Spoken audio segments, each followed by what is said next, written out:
We are the Old Fashioned Dad podcast, looking to love dads through the person and work of Jesus Christ, entering into tough conversations on marriage, parenting, sex, religion, all while having a good whiskey. Wow, you look clean shaven. Yeah, it's a shame. I had drill last weekend.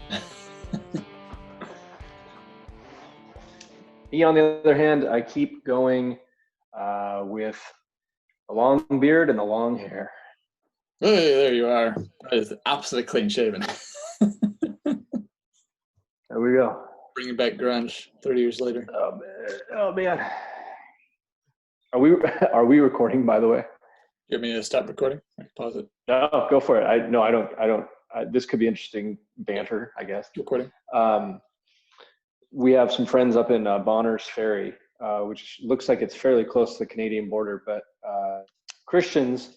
But they decided that they wanted to homestead and have their own property and just kind of be self-sustaining, self-sufficient. So sure. they bought a I don't know, like I don't want to denigrate them, I guess, but like a shack essentially, and probably less square footage than 400 square feet.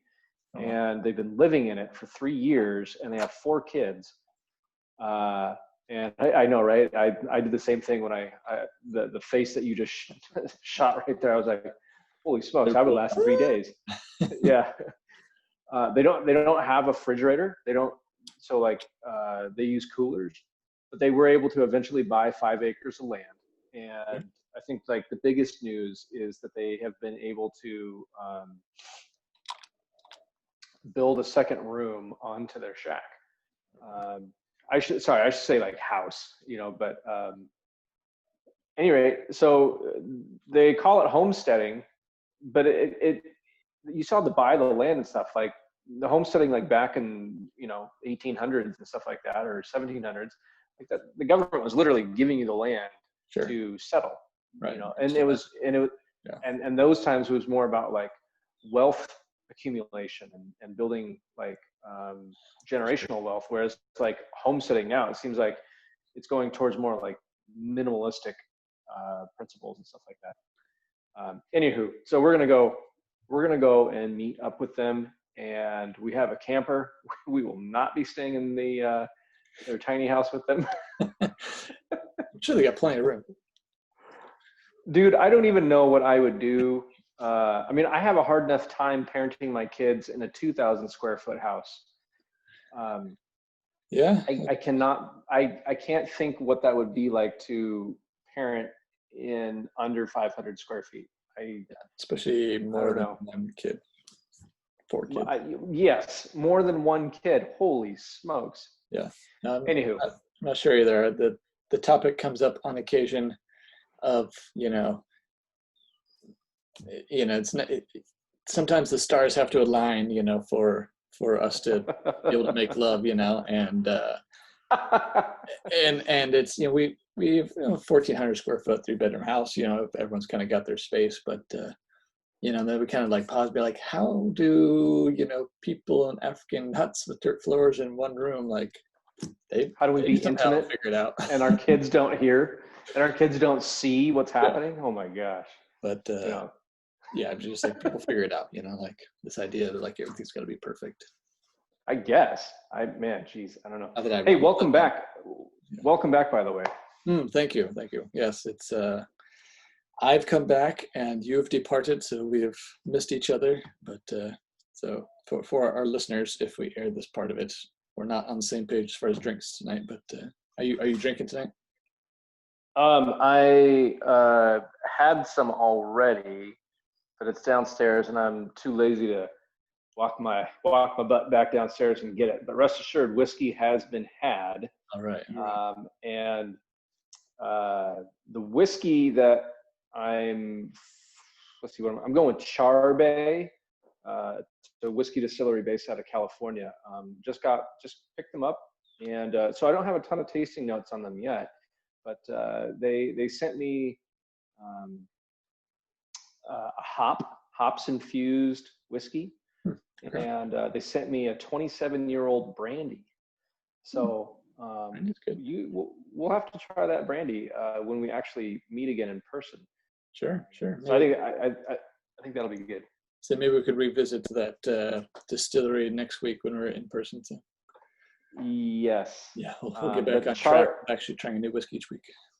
I know that'd be really good. But Charbay, rest assured, whiskey's been had a good chunk of the week.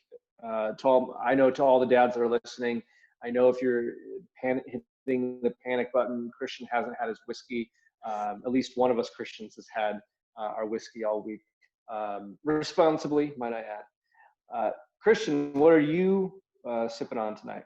I haven't had my whiskey airdropped to me recently, so I'm finishing up our Dripping Springs rye tonight. So is that the Ghost Hill? Treaty Oak or Red Hand? Texas. Red-handed? Dripping Springs, Texas. Flip it over. Does it say Red Hand or Ghost? Yes, red-handed rye whiskey. Yep, 10-year. There we go. Okay. Yeah, and is that the 10-year-old stuff? Yeah, it's 10-year-old. How have you liked that stuff? I like it. Yeah? Yeah. That's it? I like it. I like it. It's whiskey. It touches my taste buds and does things. It makes it feel good, and like it also works as a hand sanitizer. So yes. Well, if you haven't noticed, I haven't had a chance to try out the tasting notes refinement kit yet. I'm still talking very. That's right. You Father's Day gift. You ended up getting a nosing kit from Nose Your Bourbon, huh? Yeah. It's got like 16 different smells in there. I have one. It's pretty cool. Yeah. Thanks to your recommendation on the Denim and Whiskey Instagram, which perfect. I don't know where perfect smelling kit is. So I gotta find it. Well, do you want to jump into our topic? Do you want me to introduce it, or do you want to introduce it? You go ahead. Okay. So dads, or moms, or anybody really that's listening, as we were doing some of our planning and thinking about different topics that are relevant. I mean, a lot of times it's me just walking along the street and, oh, there's a topic that I think I'd like to talk about as a dad. So oftentimes it's more about me processing this stuff, and hopefully I do so in a way that makes sense. But I have run into a lot of different dads that feel the pressure to do everything and essentially be perfect. Whatever perfection means for their family unit or in their marriage with their kids. So it doesn't seem to be an anecdotal thing, but I don't really have a ton of data on it. But it does seem to be a pervasive problem that I think more dads deal with than they're willing to either admit or even know that's going on. So topic for today is the pressure to be a perfect dad, or the dad that does everything. So Christian, agree or disagrey with that topic? Anecdotally, from my own experience, when I've observed, I would tend to agree. I'm kind of interested in your perspective, in the professional world, like if you kind of get, see some of that when you're counseling families or whatever. But I don't know. Where do you think that comes from? I'd say we're maybe less influenced by the socials than maybe women are in general. At least that's what the stats say. As far as between Pinterest and Instagram and kind of that, having a filter on everything and making life look perfect on social media. I think I don't see that as much with guys, but maybe they do it in their own way, or we do it in our own way, since I'm a guy. Yeah. Well, how I see it, did you say what's influencing? Yeah, you asked what's influencing it. I mean, in short, sex. I think sex is a big influential component to, dads trying to be perfect. There's other underlying factors, but I think that there's some, I don't know, we can we can disagree or agree on this or have some nice banter over it. But I think I've heard a lot of dads talk about, well, if I just, if I take care of everything, then I'll get sex.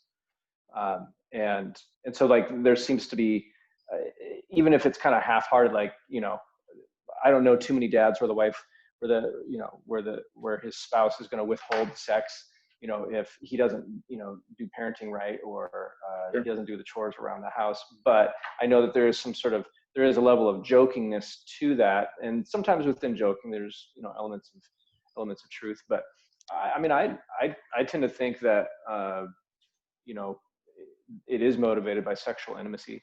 It's certainly not the only motivator, but Sure. Yeah. So speaking of pressure to be a perfect dad, on your end, do you not hear my family yelling at each other on the other side of the house? I mean, they wouldn't be doing that because that would make me not a perfect dad. Do you hear that? Not hear that? No, sure don't. I sure don't. That's amazing. It's loud. I mean, it's not loud. If they were yelling, they would be like, you're totally distracted. You got your kid yelling over there, and I'm talking about sex, and you're like, which way should my brain go? Exactly.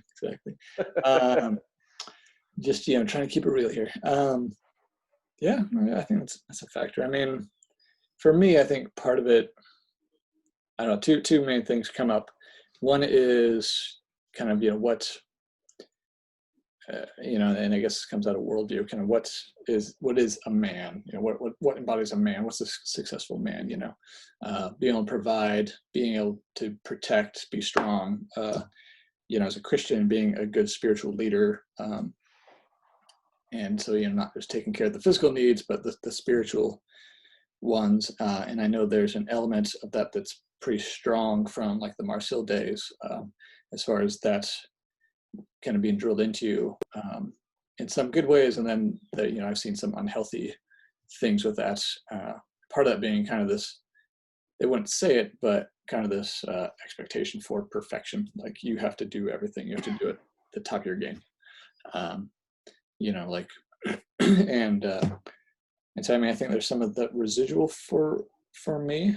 And then with, having a business and stuff, there's so many hats I have to wear and I can't really do them all at once. So it always feels like to me, I have to do everything, but I can only focus on one thing at once. So the thing I'm focusing on, is good while everything else is falling apart, and then I shift back and then this thing starts falling apart. And then, so, I mean, I've felt that for many, many years. Right now, maybe I'm still just on the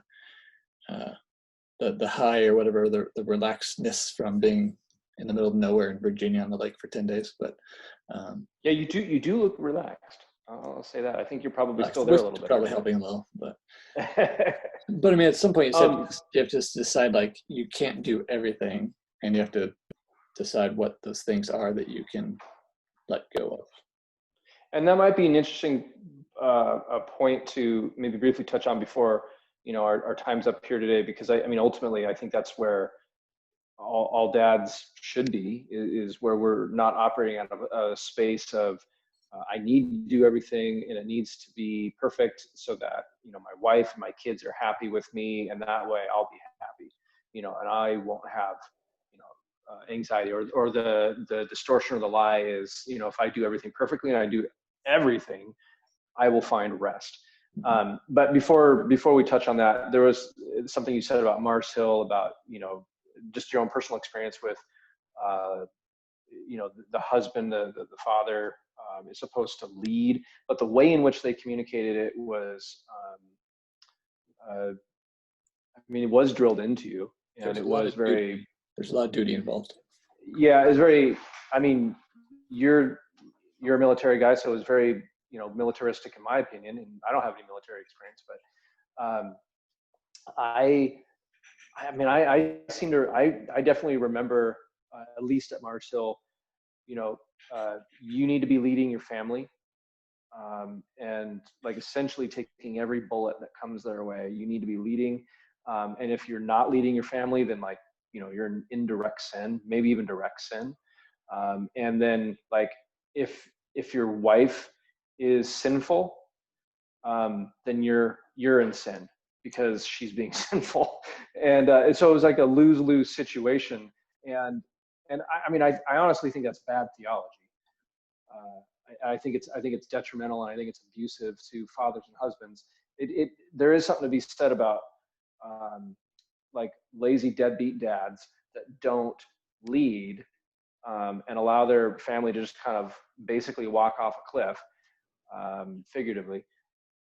But like those dads likely need a hard message. But then there are a lot of dads, Christian dads, and even non-Christian dads, that they are actually trying really hard to lead, take care of their responsibilities, and oftentimes shoulder more than just their responsibilities, and take ownership for their I don't know, messes that they create. And it's like they don't need to hear a militaristic message, Sure, theologically or even ideologically. the deadbeats need drill sergeants. Well, the deadbeats need the drill sergeant, right? Well, those who are like lovingly, faithfully serving Jesus and their family need to hear grace.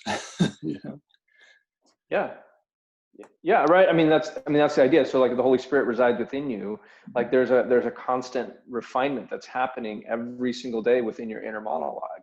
If you're in the Bible, with any regularity, and you're praying with any regularity, you're constantly being, refined by the Spirit, encouraged, but also refined at the same time. And so it's like, you don't need a sledgehammer against the head every single minute of every single day, and it's also really difficult too when you're doing everything you can to love your family, and then like your family does sinful stuff, and you're told, well, they're doing sinful stuff because you're not taking care of business. Sure. Yeah, I thought about that aspect of it for a while, but that was a factor I remember back in the day. Yeah. We're kind of talking about like the church history of, kind of that culture, the good and the bad that came from that. But I also think societally there's a big pressure for that. It's definitely not from a Christian perspective, but definitely this performance side of things where, you've got to do everything. You have to multitask and just kind of perform at a high level, just be hustling every day, or maybe that's just the kind of the subculture I live in of entrepreneurs and business people, but just kind of this, like, you're just grinding every day, just every day doing more than the other person, outworking the other person. But I mean, none of that has room for like what God's calling you to. Like, yes, work hard, be a good worker, do good stuff, love the people as you're doing the work God calls you to. But not everyone's called to working 80 hours plus a week. Like there's nothing wrong with, I would say I was going to say there's nothing wrong with working hard and whatever. I was going to say, maybe there is something wrong with not having room for rest. I think God created us for this. I mean, it's not really what our topic's about today, but I think there's an aspect of perfection when, at least for me, I always think like I always have to be improving myself or doing something, accomplishing something, being productive. And so there's almost like a guilt of like taking vacation. Like I should be doing something, listening to an audiobook, reading something, still moving the ball forward. But growing, learning. Yeah. What's that? You're always like, you feel like you always have to be growing and learning. Yeah. But I mean, I've come to enjoy these. We basically take 2 vacations a year, to visit Jenny's family, one summer, one at Christmas time, and I've come to really enjoy them. Where yes, I can kind of do some bigger projects I don't have time to when I'm kind of in the weeds here, work-wise. But there's also a lot of time for rest and spending more time with God, more time with my family, and like just relaxing, just getting refilled, I guess. So I mean, I've kind of let go of a lot of that guilt, but I remember early on in our marriage, like I felt a lot of that. And still sometimes if I'm like sitting around and not doing something, I kind of feel though like there's something I should be doing.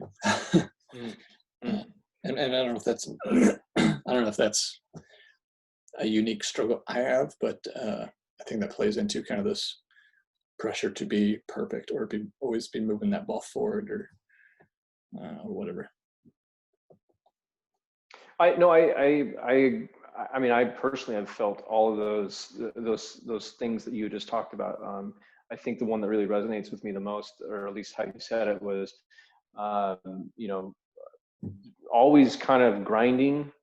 I'm also in the entrepreneurial world, so it's like, you know, hustling is, you know, like it's a good and bad term, you know, but generally it's viewed as it's viewed as a good thing. Like, hustle means like you're out there doing good, you know, and so a lot of a man's worth is in his work, and how he accomplishes, right, and how he sets and meets goals. And I don't, you know, like, for me personally, it's really hard to separate my own identity from that.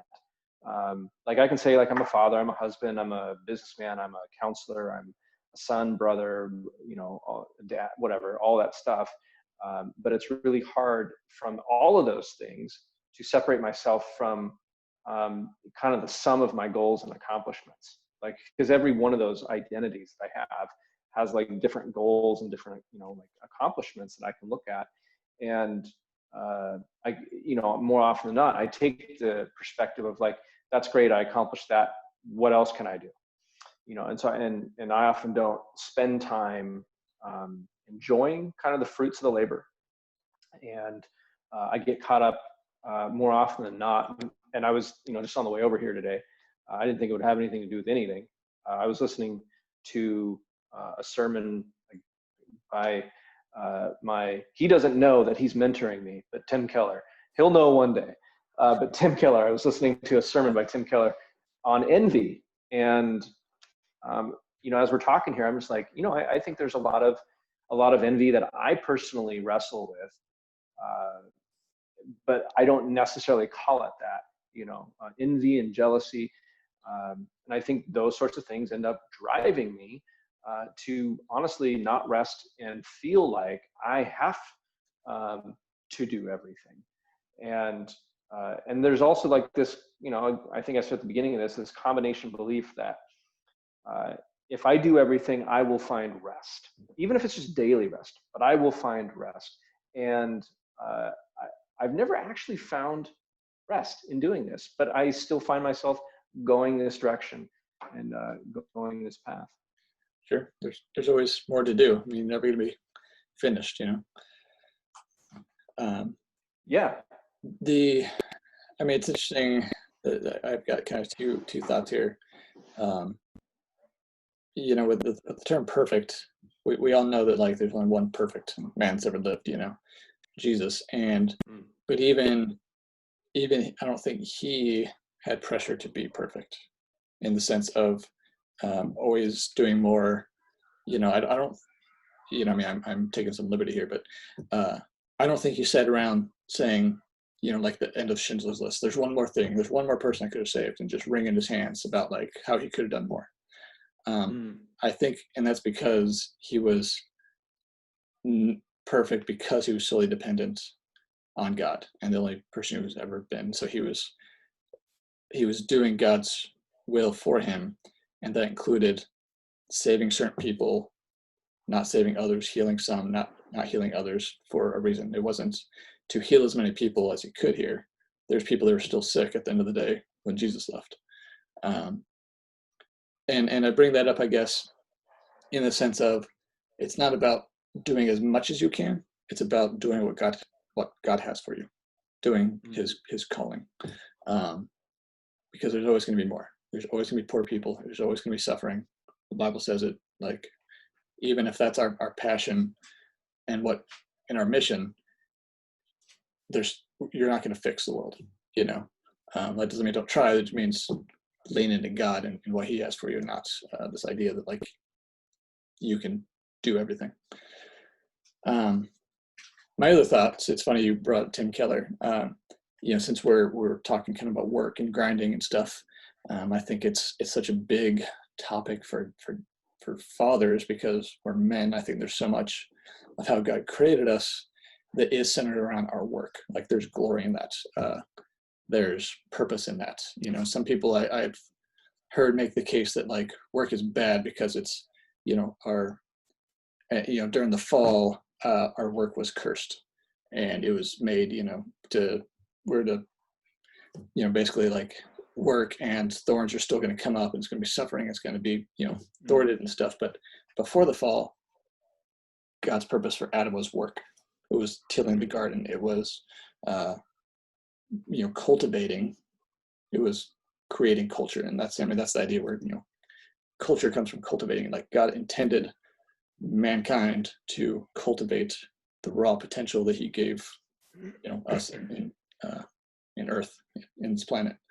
Anyway, I bring that up because one of Tim Keller's books is there's 3 business books that I always recommend to people, and one of them was Every Great Endeavor by Tim Keller, and it's the best book I've ever read on the theology of work, and it's pretty if I say mind-blowing, but it's pretty eye-opening, because it goes all the way back to describing like in the Western world, where our hierarchy of like labor being the lowest respected and the least paid jobs, while jobs of the mind requiring skill and thought, basically office work, is the highest paid.